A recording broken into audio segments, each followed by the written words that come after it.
Hey guys, tonight we descend into a time where fear wears the face of familiarity and suspicion, the voice of your neighbors.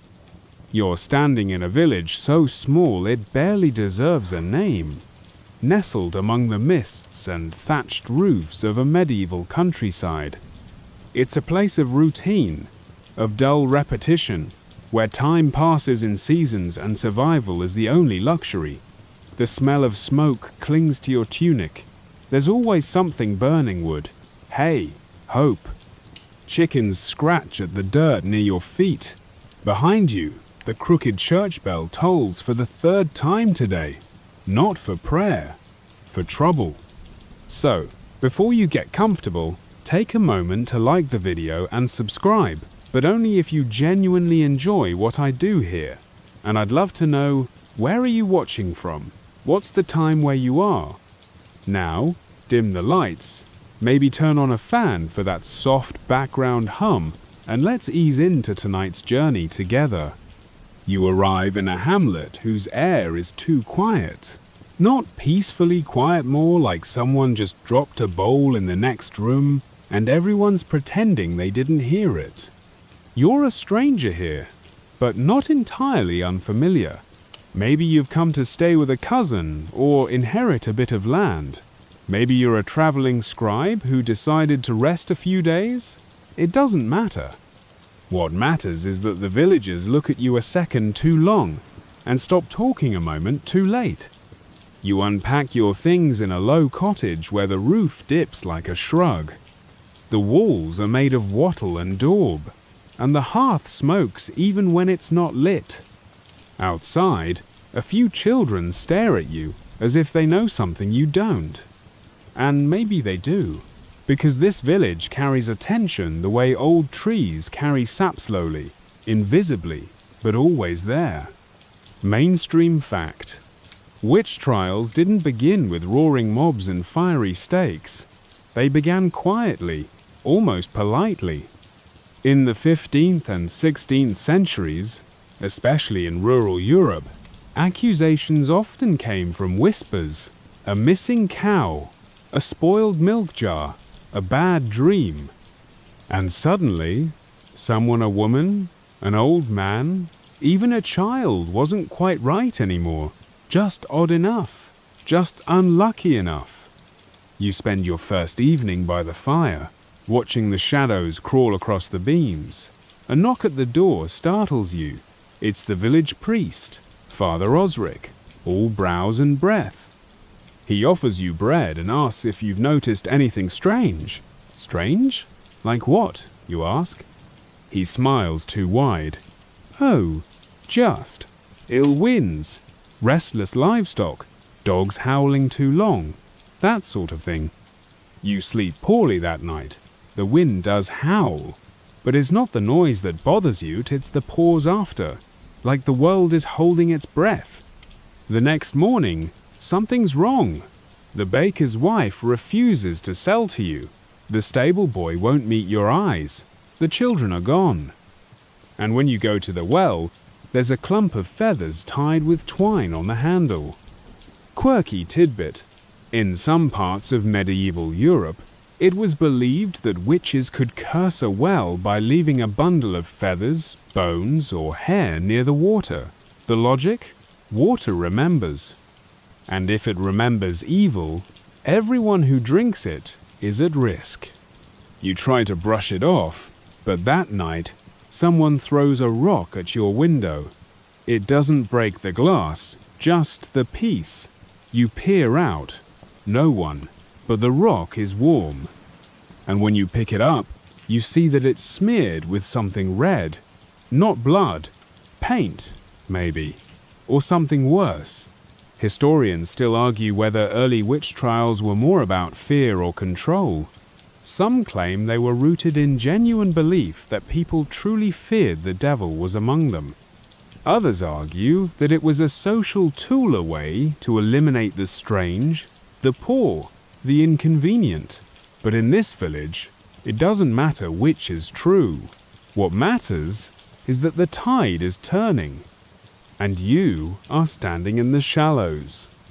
By the end of the week, it's clear something bad is coming.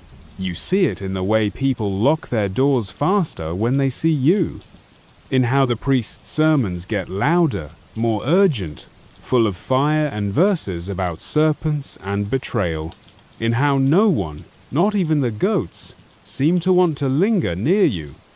You haven't done anything wrong, but you don't have to. In a place like this, wrongness is a rumor that wears shoes, and it's already walking toward your door. One morning you wake to find a doll nailed to your doorframe.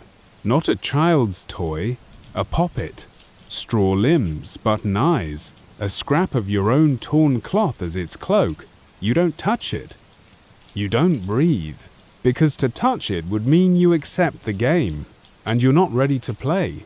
Not yet. You go to Father Osric. He tells you not to worry. It's just children, he says. Pranks, nothing more. But his eyes say otherwise. His hands shake when he blesses you. And behind him, the old woman who sweeps the chapel steps mutters something in a language you don't know. That night, the dreams begin. Not your Sothers. People say they saw you in their sleep, standing over them with black eyes and long fingers. They whisper of dead birds found on thresholds, of milk turning sour after you passed by, of strange symbols drawn in ash on hearthstones. You try to leave, but the road is blocked by a fallen tree. A coincidence, maybe, but the bark is carved with sigils, circles, and eyes. The kind only children draw, or witches. And that's when you know. The village has turned. You don't know what sparked it. Maybe the bad harvest, maybe a stillbirth, maybe just boredom. But now you are a shadow with a heartbeat, and they want you still. You make lists of who might defend you, of who might accuse, of what you might say if it comes to that. You've never cast a spell, you've never brewed a potion. The only herbs you own are for tea. But innocence doesn't weigh as much as fear, and right now, fear is heavy. You begin to move more quietly, speak less, avoid crowds. You change your route to the well. You stop lighting candles at night. You sleep with one eye open and a knife beneath your pillow knot to use, just to know it's there. Because deep down, you understand what's coming. It won't be sudden. It won't be fair. It will be slow and methodical and absurd. And it will begin with a knock. The fields turn first, not in fire or flood, but in silence. One day they whispered with the rustle of wheat, soft like brushing your hand through old hair, and then nothing. The stalks began to curl inward, tightening into themselves like they knew what was coming. Birds, once fat and busy, vanished. No cheerful shriek from the swallows, no rusted caw of crows. Just sky and wind, and something that felt like watching. You were born with calluses. Your hands don't know what it's like to be clean. You grew up stooped, dragging baskets, catching hens, helping patch thatched roofs while elders muttered about debts and moon cycles. You knew hunger, not the kind that whines for a biscuit, but the kind that makes you chew wild roots with dirt still clinging, the kind that turns bark into food and mushrooms into maybe. So when the barley didn't come up, you didn't panic. Not yet. But your mother did. She started lighting candles before sunrise. She ground eggshells into the fire. She whispered charms into the thatch. You asked why and got a pinch to the wrist. "Don't talk about signs out loud," she hissed. "The wind listens." Superstition isn't a word in your village. It's not separate from daily life. It's stitched into it like red thread in a funeral cloth. You don't believe or disbelieve you do, because everyone does. The charms over doorposts, the ash circles under beds, the way you never say a baby's name until it reaches its first winter. So when the cow birthed twins, and both came out dead twisted like ropes your aunt spat over her left shoulder 3 times, and refused to speak the rest of the day. When a fish was found with 2 heads, the men buried it, then burned the shovel. Still, you told yourself these were accidents. The world was hard. Things died. That was normal. But then came the girl. She was born with a birthmark, shaped like a lily on her cheek, pretty, strange. And from the moment she came into the world, the wind shifted. Dogs wouldn't go near her. Bread wouldn't rise in her home. Her mother once thick-thighed and loud-withered down to a whisper within months. By midsummer, she'd stopped leaving the house. You saw the signs before anyone said them aloud. The way the priest would hesitate before blessing her, how other children were called away quickly when she appeared, but no one accused, not yet. And then the bees died. A farmer walked past your gate, eyes wide.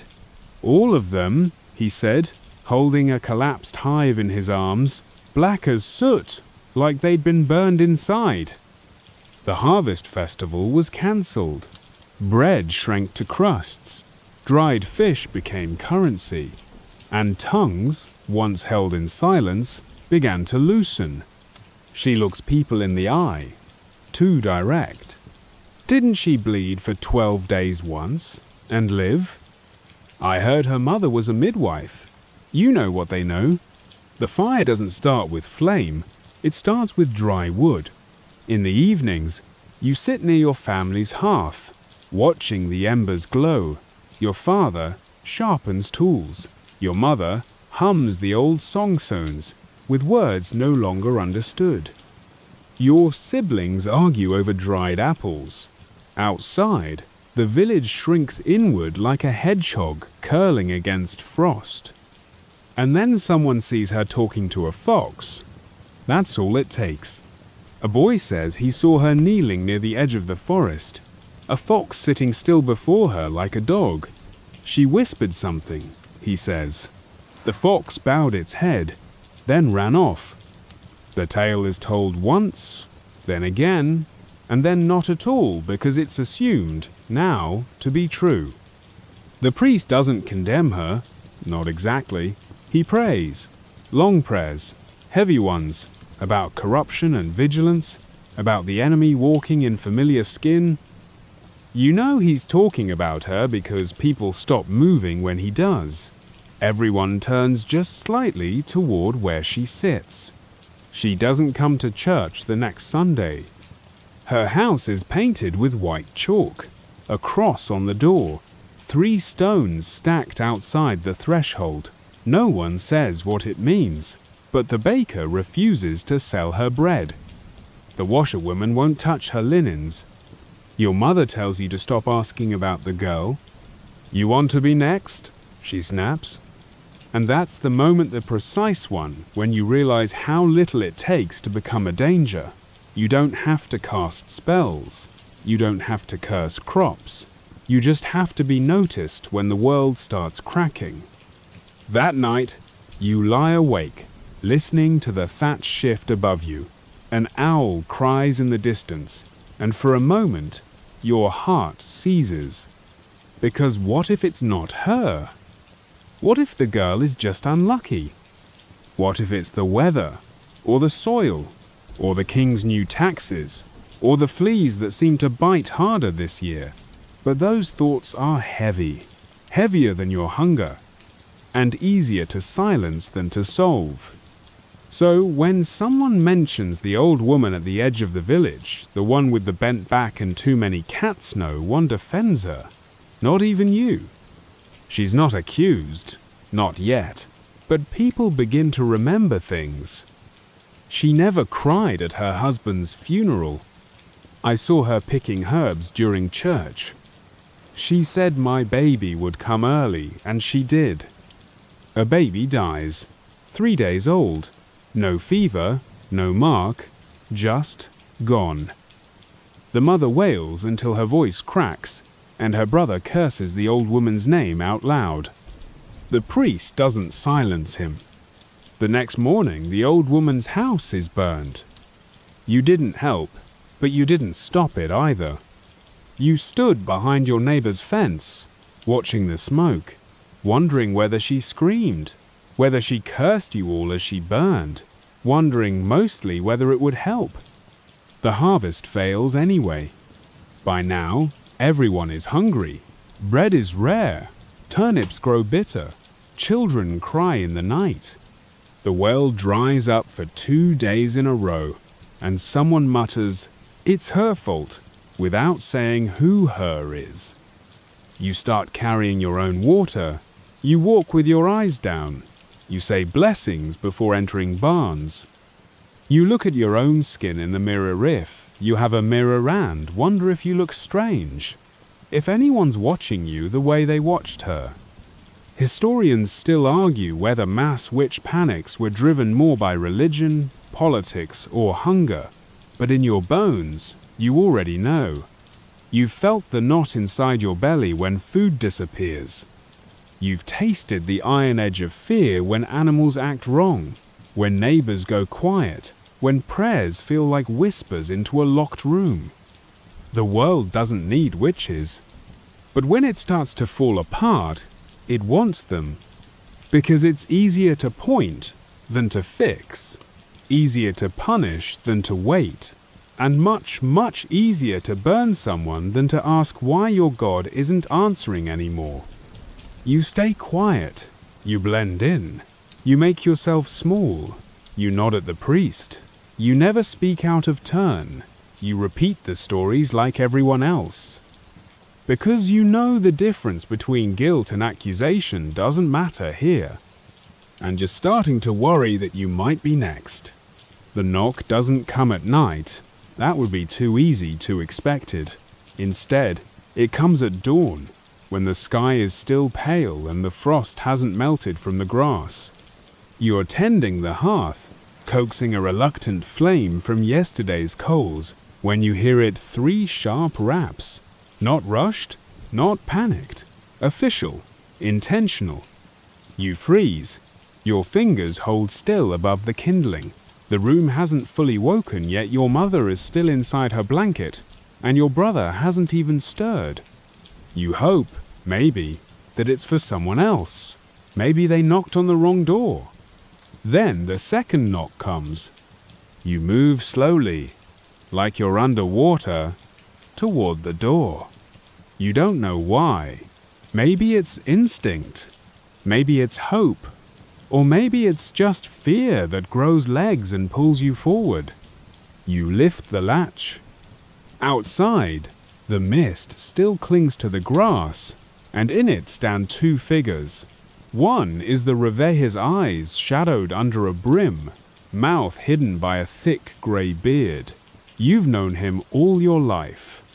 He used to give you an apple when your mother couldn't afford bread. The other is someone you don't know. He wears the cloak of a church official, high-collared and stiff. His hands are gloved, and one holds a scroll.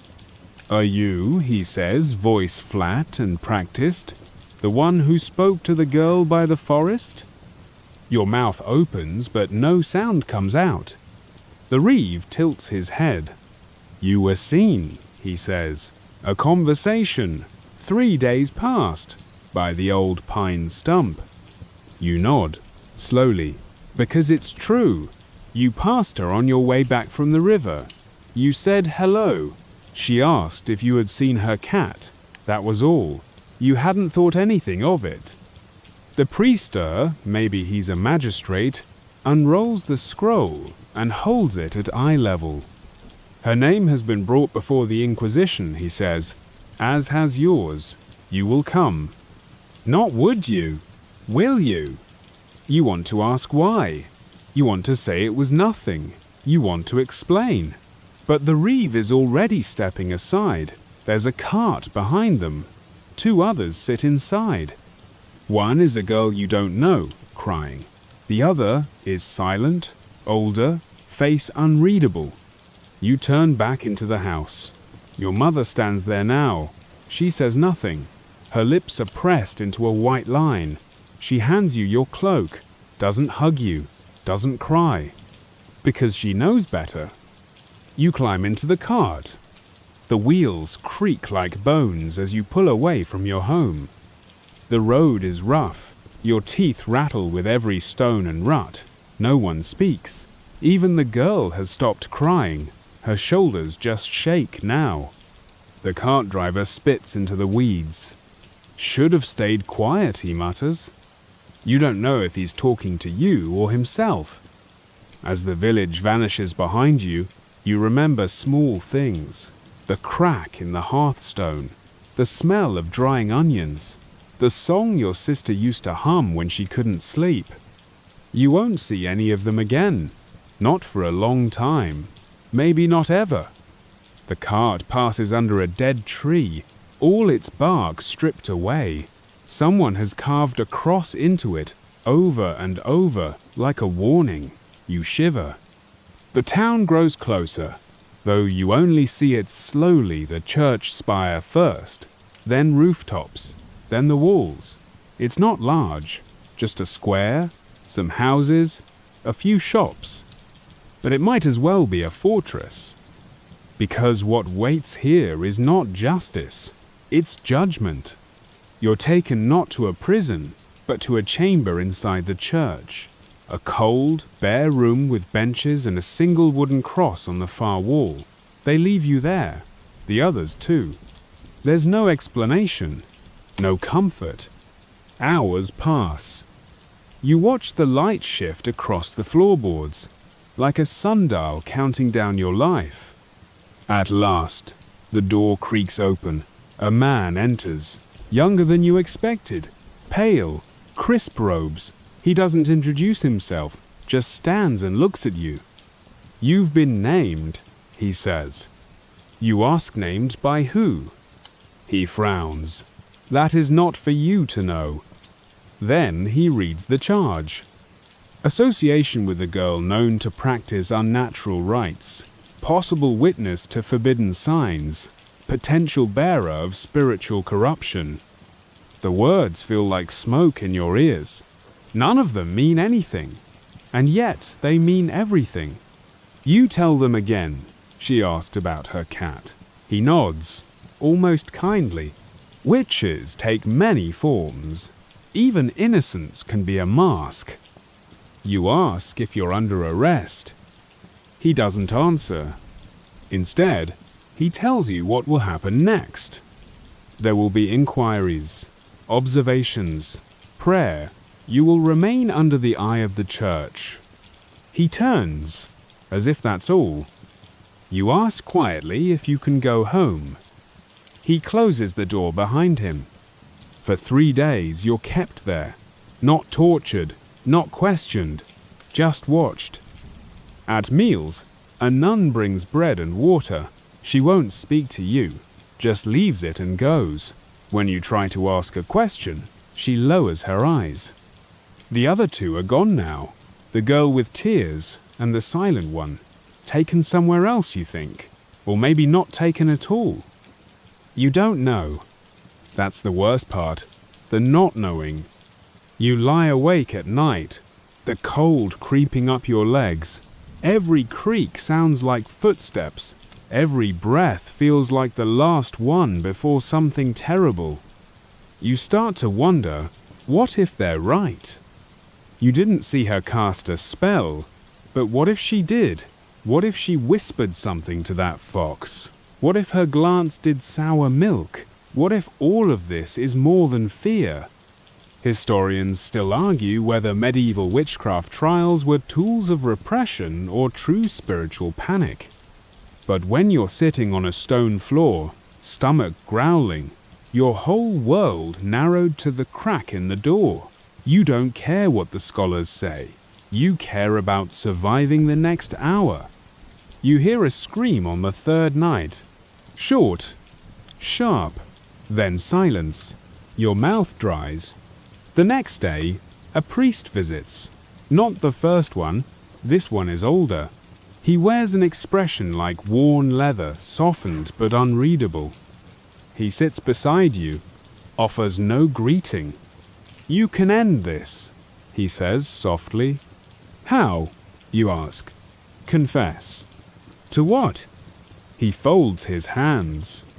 "To anything that lives in the shadows of your soul."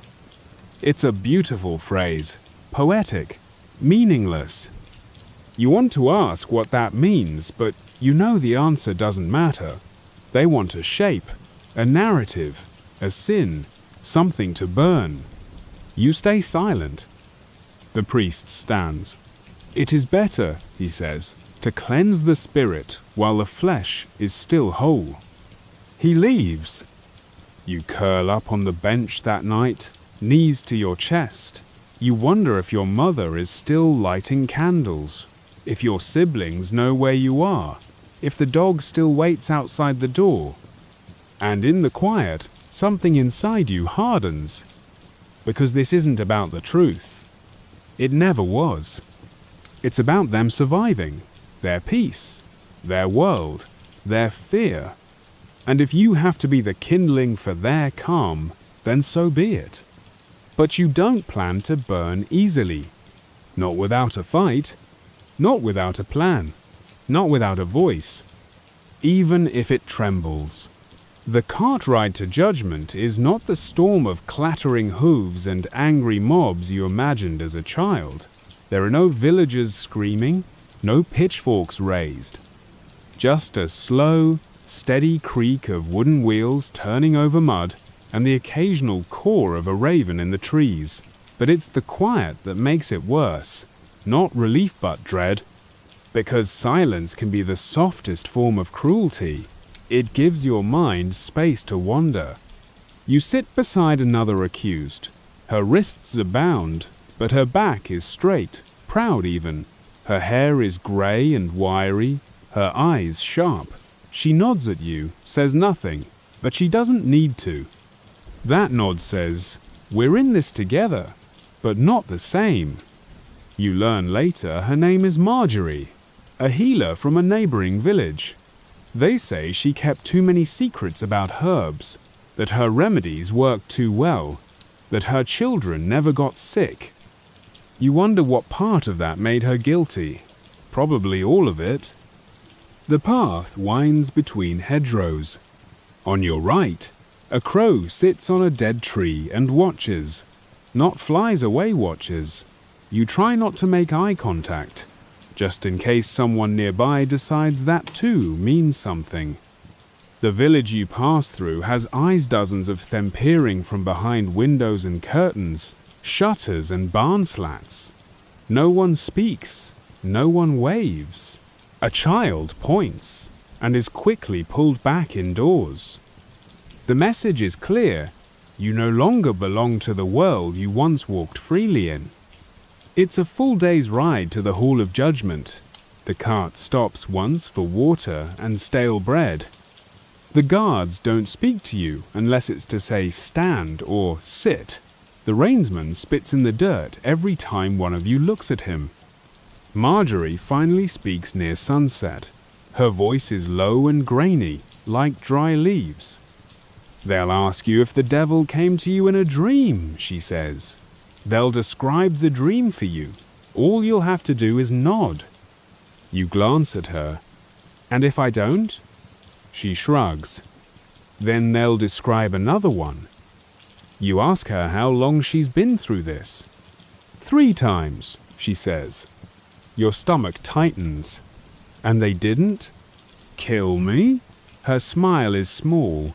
"Not yet." You don't ask why. The hall appears on the second morning. It's bigger than you expected stone walls, a bell tower, wooden scaffolding stacked with fresh timber for repair saw for fires. You can't tell. Inside, the ceiling arches like ribs above you. Candles burn along the walls. Incense clouds the air. It would be beautiful if it weren't built for fear.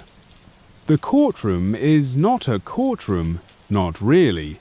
It's a chamber, a stage, a performance. The Inquisitor sits higher than everyone else. His robes are crimson. His cross is iron, not gold. You've never seen him before, but somehow you know he's the one who decides whether your soul lives or dies. You're not alone. There are others villagers, priests, scribes, some taking notes, some just watching. One boy eats a bit of cheese from a cloth. This is a show to them. You are the story. Your name is called. You step forward. They ask the question, do you renounce the devil and all his works? It's a trick, of course. Because if you say yes, then clearly you've had dealings with him. If you say no, well then you've just blasphemed in front of the church. It's an elegant trap. You say nothing. The silence makes them uneasy. The inquisitor raises a brow. Are you mute? You shake your head. Then speak. You clear your throat. I believe in God. He smiles faintly. But do you believe God believes in you? You don't answer. Not because you're defiant, but because you're not sure anymore. They ask where you were born, who your father was, if your family owns goats, if your mother ever used fennel root for stomach pain, if your dreams are troubled. You answer truthfully, simply. But every truth sounds like a confession when spoken from that wooden platform. They tell you you'll be taken to the rectory. There, you will write a statement of faith. You will recite prayers. You will be watched. Then, and only then, will the inquisitor decide what comes next. Outside, it begins to rain, just lightly, enough to stain the robes of the man who ties your wrists again. Marjorie does not walk beside you this time. The rectory is warmer than you expected. There's bread here, soup even. You wonder if it's meant to soften you. It works. The priest assigned to observe you is named Father Lute. He's thin and tired, his hair is thinning, and his boots are too big. But he doesn't seem cruel, just resigned. He watches as you write your statement. He corrects your grammar once. He nods when you say you believe in the Trinity. He frowns when you say nothing about Satan. You must address the darkness, he says gently. You ask if not mentioning something is the same as denying it. He looks genuinely pained. These are difficult times, he says. He means, yes. You lie awake that night, the rain tapping on the shutters. You wonder if the others sleep. You wonder if Marjorie is still alive. You wonder what you will say tomorrow, or the next day, or the one after that. You start noticing things, cracks in the walls, patterns in the candle smoke, a rusted chain above the hearth. All of it feels heavy with meaning, as if the building itself is watching, waiting, deciding. At dawn, Father Lute brings you a folded paper. From the Inquisitor, he says. He requests your thoughts on the dream. You ask, what dream? Father Lute doesn't answer. You read it. The letter describes a dream in which you meet a black dog under a yew tree. The dog speaks, offers you gift's milk that never spoils, a blade that never dulls, a kiss that never fades. You accept. The dream ends with fire. It is not your dream, but it could be. That's the terrifying part. You sit down, you hold the quill, you write carefully, I do not remember such a dream. The paper is taken away. The next day, the Inquisitor calls again. He reads your reply. Memory, he says, is a slippery creature. We must help it find its footing. He gestures. 2 guards enter. One carries a bucket, the other a cloth. Father Lute doesn't meet your eyes. You brace yourself, but no pain comes. Instead, they wash your feet. Warm water, gentle hands. It's more terrifying than torture because it means they're saving that for later. They believe you're still salvageable, still worth breaking. They want you soft before they crack you. They lead you back to your cell. You sit in the corner. You pray. Not for release, but for clarity. Because at this point, even your own mind feels suspect. You remember the black dog now. Only vaguely. A dream once, long ago. You try to convince yourself it's just suggestion. But a small part of you wonders, what if it wasn't? Historians still argue whether confessions in witch trials were hallucinations, trauma-induced fantasies, or manipulations. But when the same dream keeps returning night after night, you begin to understand how belief and memory blur. That night, you wake sweating. You heard barking, but no dog is there.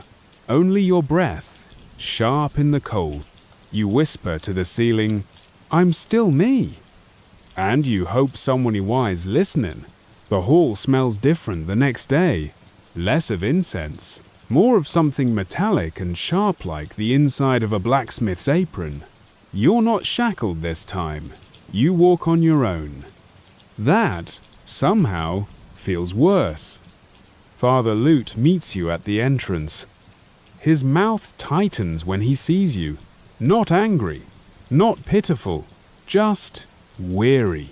Like he's seen this turn in the road before, and he knows where it leads. Inside, the Inquisitor waits. This time, he doesn't ask questions. He smiles. And that smile thin-lipped practicedis, worse than any scowl, you'd prefer rage. At least, rage tells the truth. He gestures toward a chair, not the one on the platform, the one beside him. Lower, still wooden, but closer, closer to the fire, closer to whatever game this is. "Sit," he says. You do. He steeples his fingers. You wrote that the dream wasn't yours. You nod. But you considered it, he says. You imagined it. You blink. Only because. He raises a hand. No need to protest. We all imagine things. That's the curse of the mind, isn't it? Wandering where it shouldn't. He leans forward. Tell me, what would you do if the dog came again? This is it. Not a test of guilt, but a test of fear. How far they can push before you start to slip. You say nothing. You would run? He continues. Strike it? Speak? Still silence. He chuckles. You are stubborn. He waves a hand, and a scribe steps forward with a scroll. It's already written, long, sealed in red wax. This is your confession, he says. You'll notice it's generous. You admit to minor witchcraft dreams, herbs, superstition.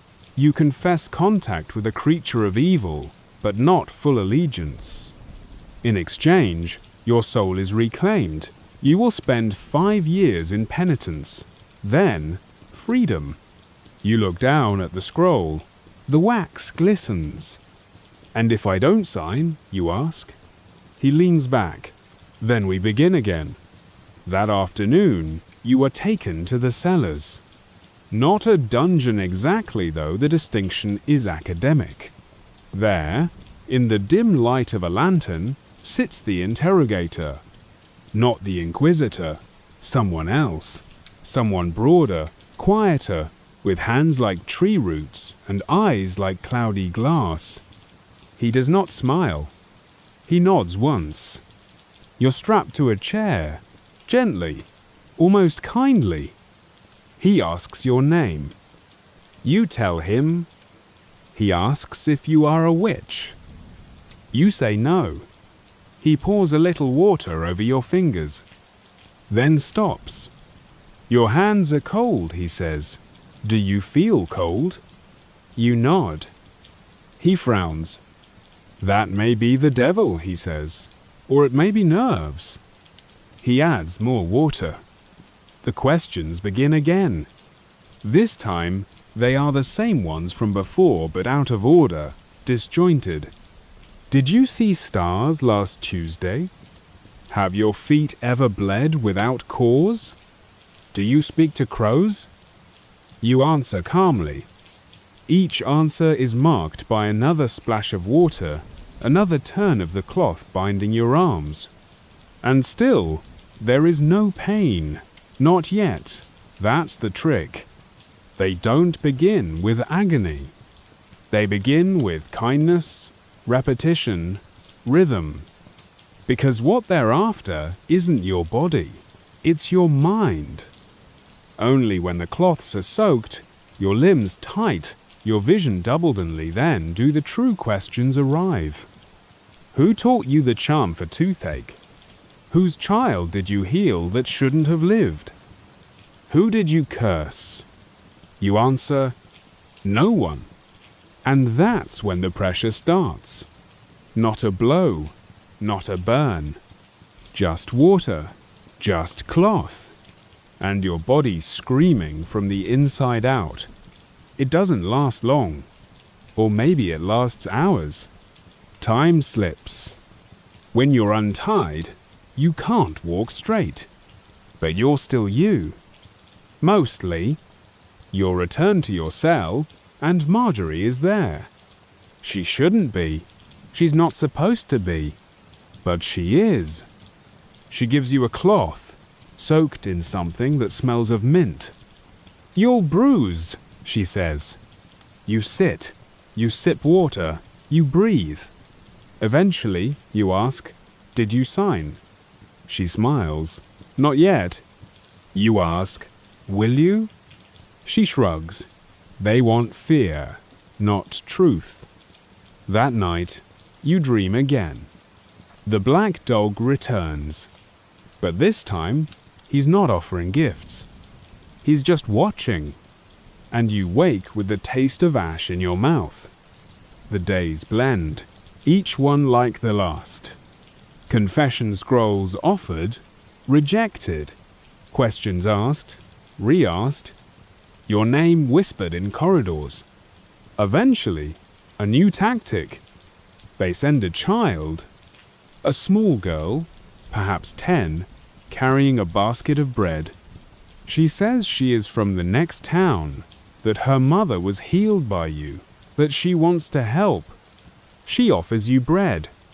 You hesitate, then accept, and she smiles. Thank you, mistress. And that word, mistress, hangs in the air like smoke. Too formal, too rehearsed. You drop the bread. You realize they are watching everything, even kindness. Especially kindness. Father Lute returns the next morning. His eyes are rimmed red.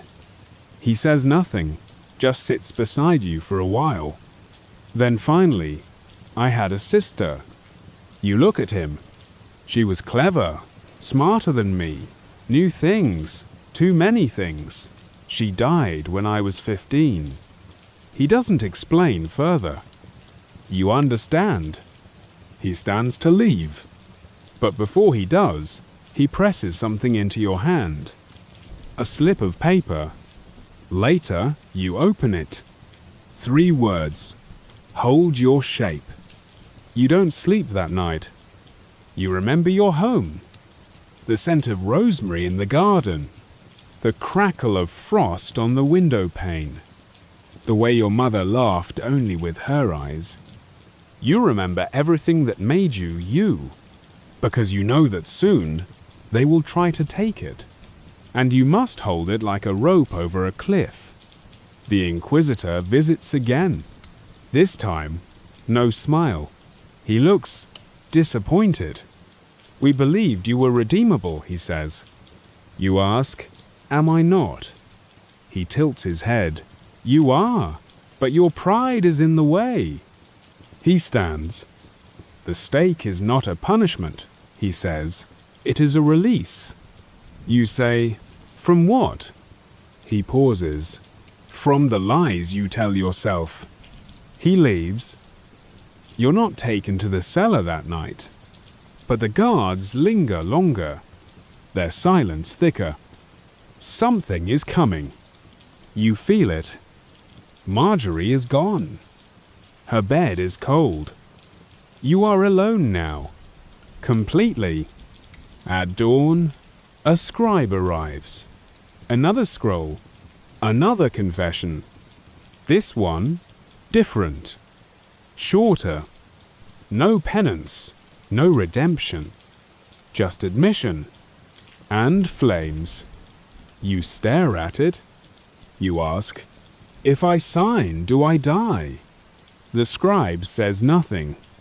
You ask, if I don't? Still nothing. You ask, is there anyone left to believe me? He doesn't answer. He leaves the scroll and walks away. You sit with it for hours, staring, breathing. Finally, you rise. You tear the scroll in half. Then in half again. You place the pieces in the corner, and you whisper, I am not what you need me to be. You lie down.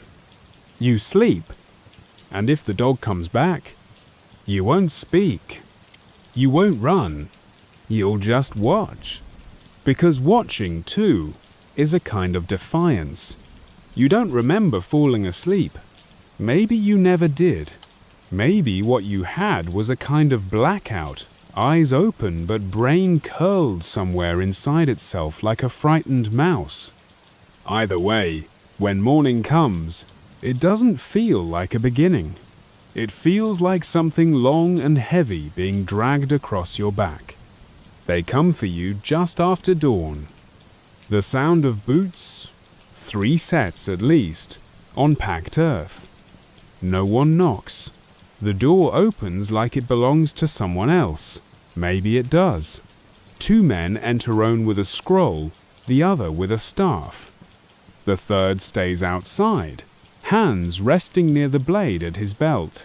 None of them looks at you the way people look at people. You are a task. Time for the trial, the one with the scroll says. The cart is waiting, low-walled and filled with hay that pokes through your thin dress. The road into town is uneven, lined with watchers. You expect curses, stones maybe, but most of them just stare, hollow-eyed, their mouths slightly open. A few look away when you meet their gaze. Some children run behind the cart, giggling until a woman shouts at them. The town square isn't quite full, but there are enough people to remind you that this is more than justice. It's a spectacle. The magistrate sits on a raised platform. He wears a red robe, a gold chain, and an expression like he hasn't smelled anything pleasant in a decade. Your arms are bound, not tightly, not painfully, just enough to remind you. The charges are read aloud, consorting with spirits, spoiling the milk of livestock, bringing illness with a glance. The words sound ridiculous in your head, but not in their mouths. In their mouths, they are lead, heavy, dangerous. A priest recites a prayer. A man you've never seen before declares that he saw you dancing in the woods under the moon. Another swears his cow gave sour milk after you passed by his fence. The blacksmith's wife, eyes puffy, says you blinked at her baby and it took sick that same night. You know the baby was already ill. You know you never danced. You know the cow had mastitis, a word you're not even sure you can pronounce, let alone explain. None of it matters. Then comes the test. They call it a trial, but it's not a courtroom trial. It's a trial by water. They explain the logic with straight faces. Witches float. The innocent sink. You're led to the river. There's a clearing. A few planks laid out so the watchers don't muddy their shoes. A rope is tied around your waist. They cross your arms, binding your wrists together, and loop another rope around your chest. To retrieve you if you sink, the man says, as if drowning in front of a crowd would be the proof you want. They lower you in. Cold. That's the first thing. Not just water cold, but bone-deep, nerve-numb cold. You gasp. The crowd leans forward. Someone mutters a prayer. Someone else spits. You kick. Try to keep yourself from floating. But the ropes make it hard. Your arms can't help you. The dress balloons. You rise. Cheers from one side. Cries from another. Which? Someone says flatly. They pull you out. You lie on the bank, shivering so hard your teeth clack like castanets. The ropes cut into your arms now. Not cruelly, but enough to mark. You're dragged to a bench, and the questions begin. Do you renounce the devil? Do you confess? You shake your head, not because you're strong, not because you're brave, but because you still believe that refusing to lie matters, that the truth counts for something. The interrogator's smile is thin. Again tomorrow, he says. You are taken to a different cell. This one is darker, smells like mold and rust. There is no bed. You curl in the corner, still soaked, still shaking. Historians still argue whether the people who ran these trials truly believed in witches. Some say it was about control, others say it was fear. Others still suggest it was a kind of theatre, a performance for the masses to keep their anxieties focused on a single scapegoat. What no one debates is the cruelty.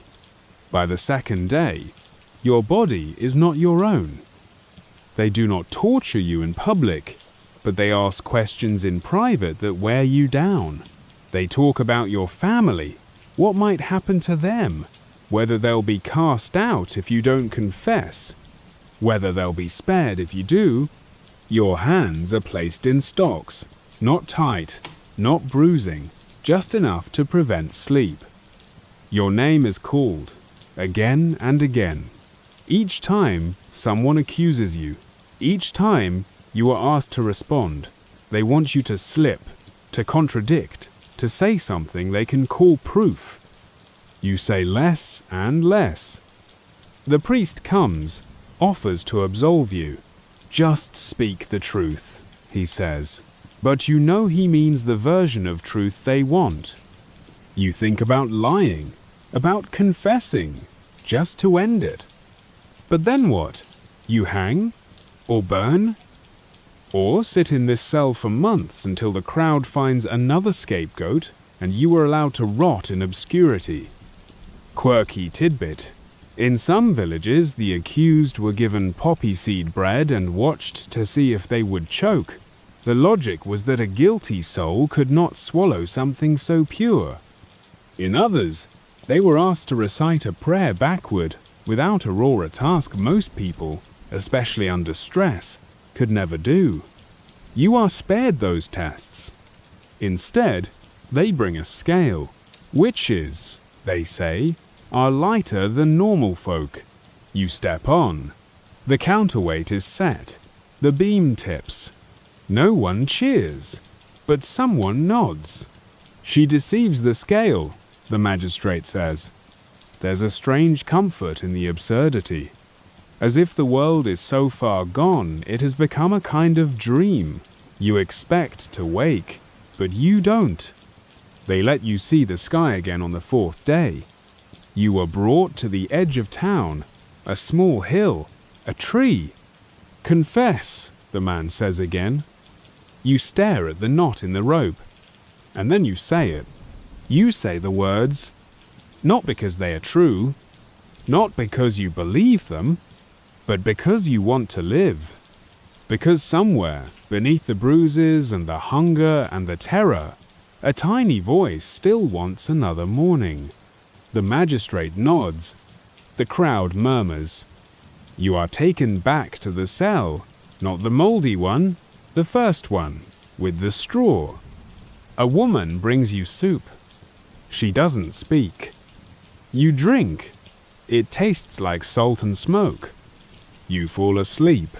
Not from peace, from collapse. When you wake, the sun is high. You hear the town bell, not for you, for someone else. Someone else has been accused. And for now, you are forgotten.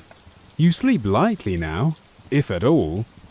Not because of the straw mattress or the cold that slips through the cracks in the jailhouse walls, but because every creak of wood and shuffle of feet could mean the next turn in your trial. You've started to notice patterns. The guard who brings your water tends to hum badly in the days someone disappears. The interrogator smiles wider when the town is restless. And sometimes, just sometimes, you think you hear your name whispered through the barred window. The ones you thought might stand up for you, they don't visit. The old healer woman who once taught you which moss helped fever and which herb brought dreams vanish 2 days ago. Her cottage was boarded up before sunset. The smith's wife, who always nodded at you respectfully on market days, now crosses herself when she passes the jail. And the young boy who once followed you around asking about bird bones and clouds, he was pulled away by his mother, who said your name like it burned her tongue. You're not angry, not really. You understand. Fear makes people do quiet, desperate things. Like look away, like lie, like survive. The priest comes in person this time. That's rare. He doesn't wear the red of the court or the black of judgment, just the soft grey of a man who wants to be thought of as kind. He sits across from you, not too close, not too far, and folds his hands as if preparing to pray. You wait. He clears his throat, once, twice, and then says what you knew was coming. Others have named you. He doesn't say who. He doesn't have to. There are only so many people who could speak against you, and the list shortens with every silent morning and empty cell. You want to ask if they were tortured. You want to ask if they named you because they had no other choice. But none of that matters now. The priest is here to offer a path, not an explanation. A confession, he says, need not be entirely truthful, only useful. That word hangs in the air like smoke. Useful to whom? To the judges? To the church? To the villagers who need a scapegoat so they can sleep at night without dreaming of the crop failures and the dying sheep and the mother who coughed blood on the altar. He doesn't elaborate. He only waits. You shake your head, not because you're ready to die for pride or purity, but because you don't yet know the right words. The lie must be perfect, not too dramatic, not too mundane. It has to match the fears of those who already suspect you. Something about blighted milk, a cat that stared too long at a stillborn calf, a chant you didn't say aloud. The lie must be believable, but vague enough that no one else gets dragged in with you. Later, when the priest leaves and the guard returns, you ask a quiet question. Who else has confessed? The guard shrugs. More than yesterday, less than tomorrow, he says, and that's all he gives you. You're not sure if it's cruelty or compassion that he doesn't tell you the names. The cell beside yours is empty now. It wasn't yesterday. Yesterday, it held a girl who bit her nails to the quick and whispered hymns until her throat cracked. You didn't speak to her. You never saw her face. But when she cried, you tapped your fingers on the wall, just once, to let her know she wasn't alone. She tapped back. You wonder if she confessed. You wonder if she's still alive. Outside, the bells ring for vespers, but they're off tempo tonight, like someone pulled the rope too fast, or too slow, or simply without caring. It's a reminder. The world continues. The market still sells apples with wormholes and loaves with too much crust. Children still chase chickens through muddy streets. And you? You sit in a cell deciding whether to speak words that could damn you or save you, depending entirely on how they are heard. You run through your options. A confession could mean mercy. It could also mean execution. Denial might win sympathy or suspicion. Silence might mean dignity or doom. There's no pattern, no logic. Only precedent. And it contradicts itself with every case. Historians still argue whether these trials were ever meant to find truth. Some say they were political theater, stage-managed purification rituals that gave communities a sense of control. Others think they were genuine, if misguided, attempts to purge real evil from a world that had no medicine for madness or explanation for suffering. You've stopped caring what scholars think. You only care about tomorrow and your soul. When the light finally dies, and the cold returns with its usual certainty, you curl against the wall and whisper a name. Not yours, someone else's, someone safe. Just to remember what kindness sounds like, then you fall into a half-sleep, knowing that in the morning, someone may come to ask you what the devil's voice sounds like. And you'll need an answer. The village air smells different now. Less of smoke and soil, more of fear thickened by sweat and stillness. The cobbled paths are quieter, the chapel door creaks less frequently, and even the dogs that used to bark at every falling leaf now whimper behind fences. The town hasn't forgotten you, far from it. You're the name whispered behind shutters, the shadow imagined in firelight. Your survival so far hasn't absolved you, it's only made you more dangerous, more complicated, someone who won't crack. Yet. This is the part of the trial no one tells you about. Not the chains, not the torture, not the public spectacle. No, this is the waiting. The damp days that stretch like cold porridge, heavy and flavorless. You eat bread that tastes of stone, drink water that makes your stomach churn, and wake each night with the faint hope that maybe, just maybe, this has all been a dream. That the knock at your door never came. That the ropes never bit into your wrists, that no one ever called you witch. But it's no dream, it's routine. Each morning, someone brings you out, not to trial, not to execution, but to a chair. A simple wooden chair in a dim stone room that smells of mildew and candle wax. The same questions, asked in slightly different ways. Who helped you? What did you see in your visions? What form did the devil take? At first, your denials were loud, firm. Now, they're slower, softer, not because you believe yourself guilty, but because words lose their edge after a while. They become habits. Like chewing, like blinking. You find yourself rehearsing silence in your sleep.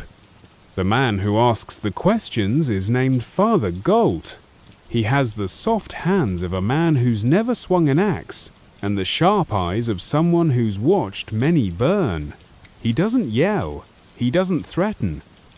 He simply waits, for your truth, or your weakness, whichever comes first. Once, after a particularly long session where he asked about your childhood, your dreams, even your mother's favorite herb, he simply nodded and said, "You're very strong." You wanted to spit, but your mouth was too dry. Outside, the world doesn't stop.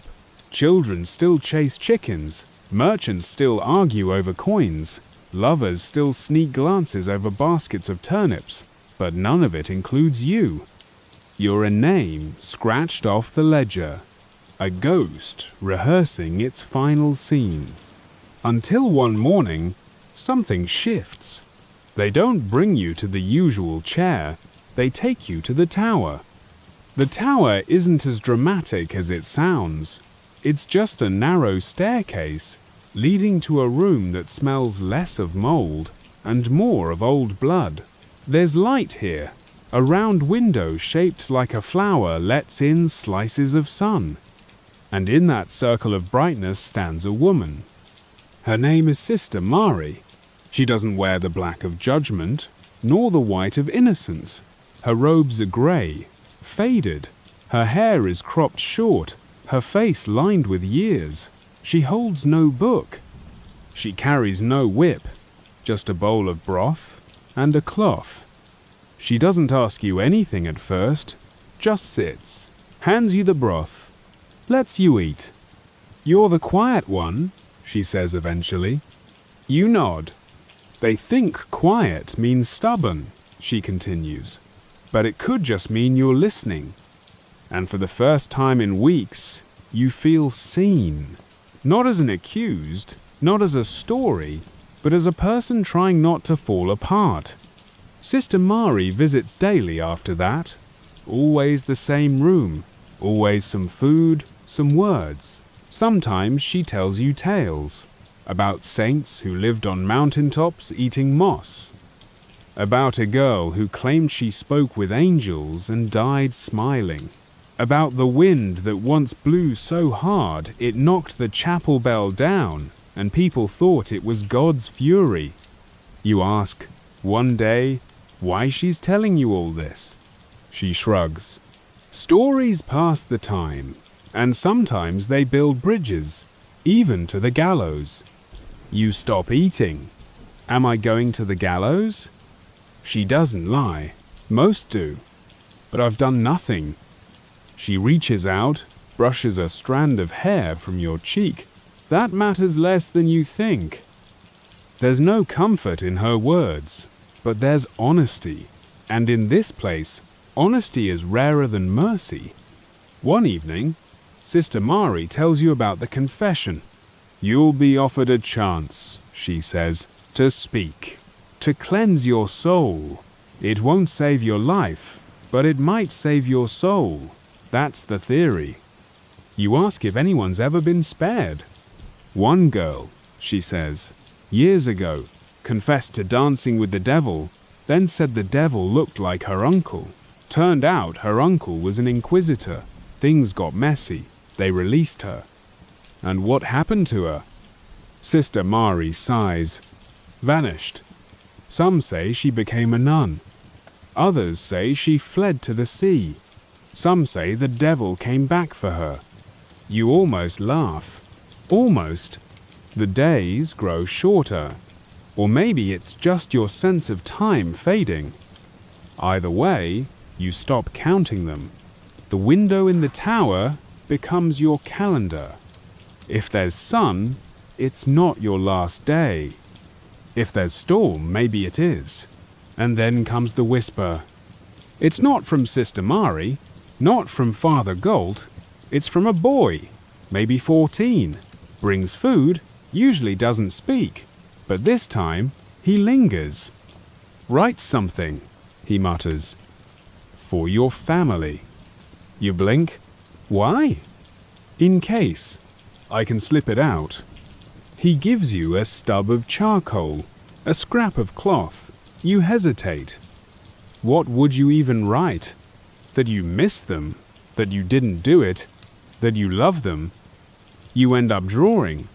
Just a small flower. The kind that used to grow by the stream where you used to hide your bread so your brother wouldn't steal it. Maybe they'll understand.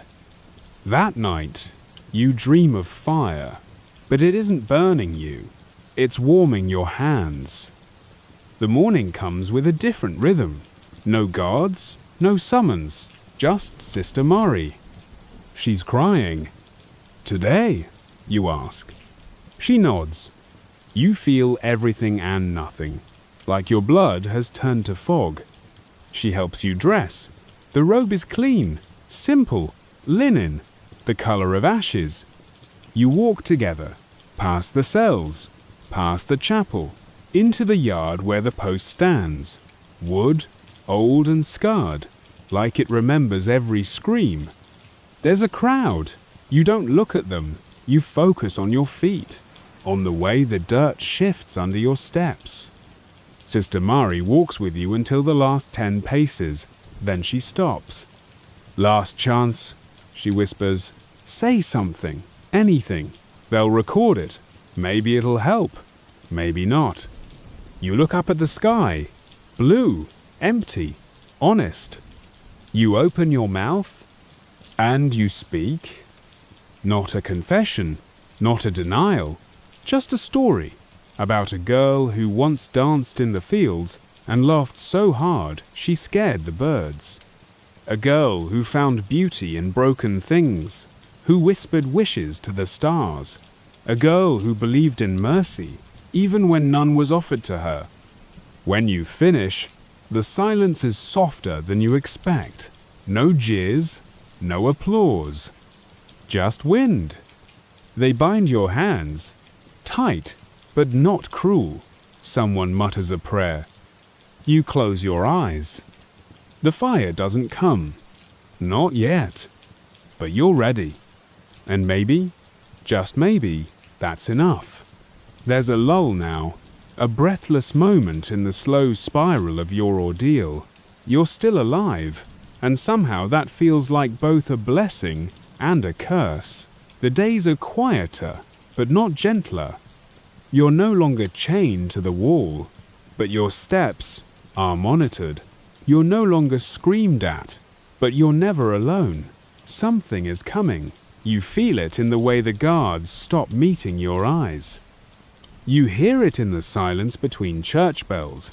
You know it when the priest stops offering prayers and begins offering choices. The room where they bring you now is warmer than the cell. It even has a stool, a basin of water, a tallow candle. But don't let the comforts fool you. This isn't a place for healing. It's a place for performance. You are given a piece of bread and told to eat it slowly. Your mouth is dry as sand. It tastes of dust and dread. The interrogator doesn't shout anymore. He sits, folds his hands, leans forward, smiles faintly. He tells you the villagers want peace. He tells you the court wants closure. He tells you the church wants repentance. Not evidence, not innocence, just the right story, told the right way. He says you may confess. But that word is no longer simple.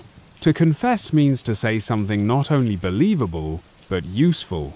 It means giving them a tale with weight and shape, with names and symbols. It means crafting a lie that echoes the fears of those who hold power. It means pretending you are the witch they've always imagined, so they can destroy that witch and be done with the matter. You're allowed to sleep now. The guard at your door is younger than the others. He hums when he thinks you're not listening. A folk song, maybe, or a lullaby. You dream of fields again.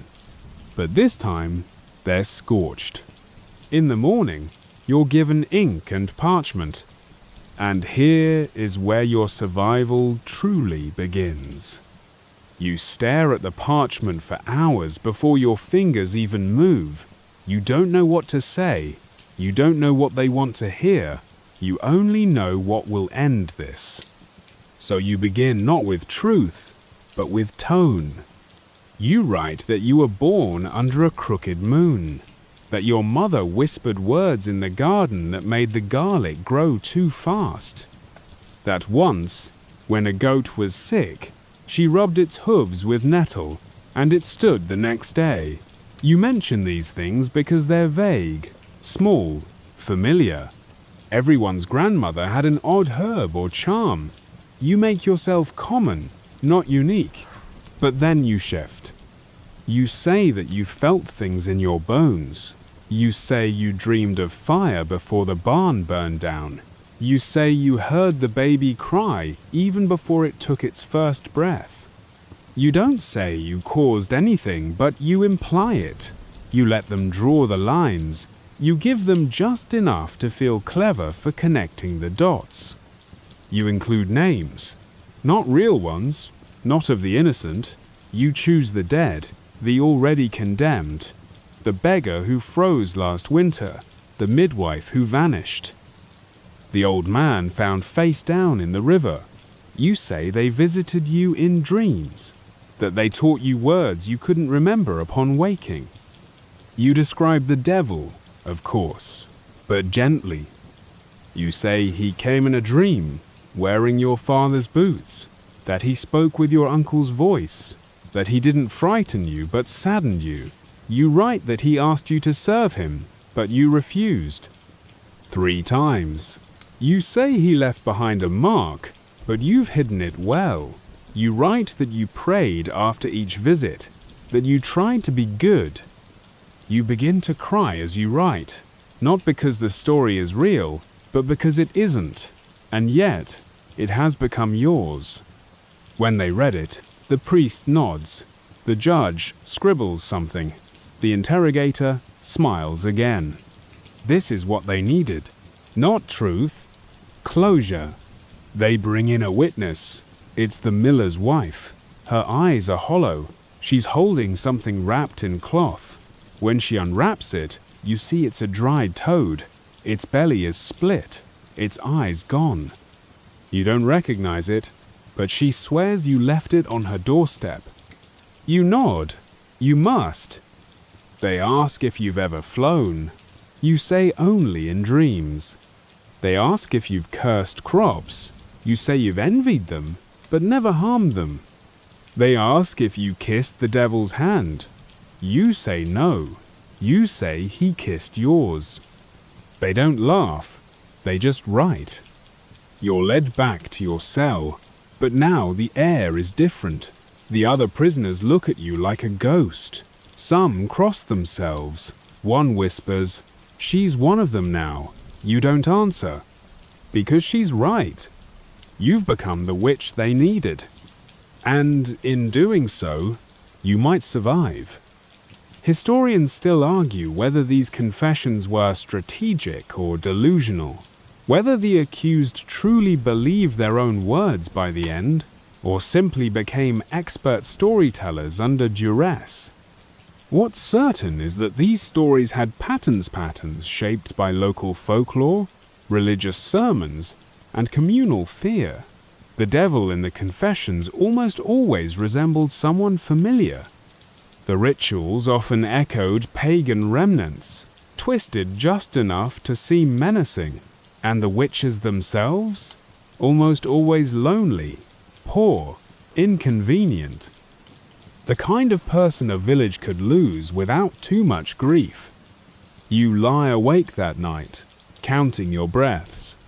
You wonder if they'll burn you, or hang you, or simply forget you in a cell. But you've done your part. You've told the story. And now, you wait. You wake not to chains, not to a scream or a shove but to quiet, the kind that makes you think, for just a heartbeat, that maybe everything was a dream. You stare at the stone above you and realize you've stopped marking time. You don't know if it's Sunday or Thursday, morning or dusk. You only know that something is different. The guard doesn't come. The interrogator doesn't summon you. The priest doesn't murmur through the slot in your door. You sit up slowly, body aching like it's made of bundled sticks. You stretch your hands. They remember writing the confession, even if your mind wants to forget. Then, the footsteps come. But this time, not alone. 3 sets.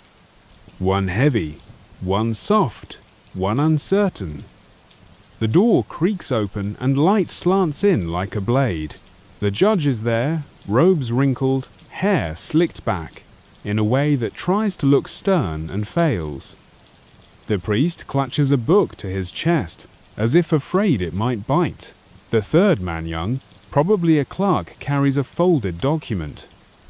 They say nothing at first. They look at you like they expect to see horns. But you've learned how to meet stares now, calm, straight-backed, as if you are the ghost of the person they hoped to destroy. The clerk reads the judgment. It's not death. Not yet. You are to be spared, not freed. You will live under condition, repentance, observation, relocation. Your name will not be spoken again. You are to leave the village, never to return. The priest adds that your soul may yet be saved. The judge mutters that you should consider yourself fortunate. The clerk looks like he wants to apologize, but doesn't know how. They expect gratitude. You give them stillness. They leave. And now you walk. You are not led through the village on a cart. You are not whipped, or branded, or publicly humiliated. But still, the road feels longer than it ever did before. You carry nothing. Everything you once owned has either been taken or burned. Even your name has become a liability, so you invent a new one, something soft, forgettable. Something the next town won't question too much when you ask to rent a room or offer to help in a field. As you walk, you notice how different the world looks. The trees are the same, the birds sing the same songs, but every glance now feels like a calculation. Every stranger's smile carries a question. You are alive, but not free. You pass another village. You hear bells ringing, a child's laugh, a woman calling out for eggs, and for a moment you think, could I stop here? Could I rebuild? But the next moment answers you. Because when the child sees you, he quiets. When the woman meets your eyes, she averts hers. And the bells? They sound like warning. So you walk on. Historians still argue how many of the accused ever truly reintegrated into society. Some went on to live quietly in other towns. Some turned to herbalism or midwifery, using their reputation as a kind of shield. Others disappeared. Records forget them as thoroughly as their neighbors once did. What is certain is that survival never meant peace. Not in those days. You find a small town near the woods, a cottage in disrepair. You trade labor for shelter. Nobody asks too many questions, just enough. You tell them you're a widow, that your husband died in a raid, that you've traveled far. You're quiet, helpful, forgettable. You become the woman who always has herbs in her apron. You become the one who knows when rain is coming, the one who watches birds, not people. And slowly, this place begins to hold you. Not embrace, not celebrate, just hold. It's enough. You no longer look in mirrors. You no longer speak your old name aloud, even in sleep. But at night, sometimes, when the fire is low and the wind is high, you whisper a story to the darkness. Not the one they forced you to write, but the real one. The one only the trees remember. You say the girl who lived in that other village had a laugh like a river stone. That she never cursed a goat. That she once saved a child from drowning, and that child grew up and testified against her. That she did nothing wrong. And in the wind you swear the trees whisper back, "We know." Because survival, in the end, is not about being believed, it's about continuing anyway. And you do. You plant vegetables, you make soup, you braid your hair, you learn to hum again, you dream of fields not on fire, but in bloom. You write nothing down, but you leave marks, a bundle of dried lavender in a child's satchel, a charm tucked into a widow's doorframe, a song hummed at the edge of the forest. The world forgets witches, but it remembers women like you. And one day, when someone else is accused and stands trembling before a fire that isn't theirs to light or quench, maybe they'll remember the soft eyes of a woman in the woods. Maybe they'll hear your song in the wind. Maybe they'll find strength not from books or laws, but from stories whispered in the dark. You survived, with your soul intact. And that's more powerful than magic. And now, as the village quiets behind you, as the soft hush of the forest takes over, you begin to breathe again, slower, deeper. The weight that pressed against your ribs starts to lift not all at once, but little by little, like dusk fading into night. You made it through suspicion, through fire and fear, through the heavy hands of those who believed more in symbols than in truth. And though you'll never forget what was taken, you have found a place to begin again, somewhere silent, somewhere soft. The stars above you do not accuse, the wind does not question, the earth beneath you does not care about names whispered in judgment. It only knows your footsteps, your heartbeat, your breath. So you wrap your blanket tighter around your shoulders, you sit by a quiet hearth, and you let yourself rest. No more trials tonight, no more stories to invent, no more proving you deserve to exist. Just the crackle of old wood, the gentle hum of life continuing, and the faint memory of who you were before anyone tried to decide for you. Tomorrow will come, as it always does, but tonight, you are safe, and sleep comes gently, like the brush of a wing.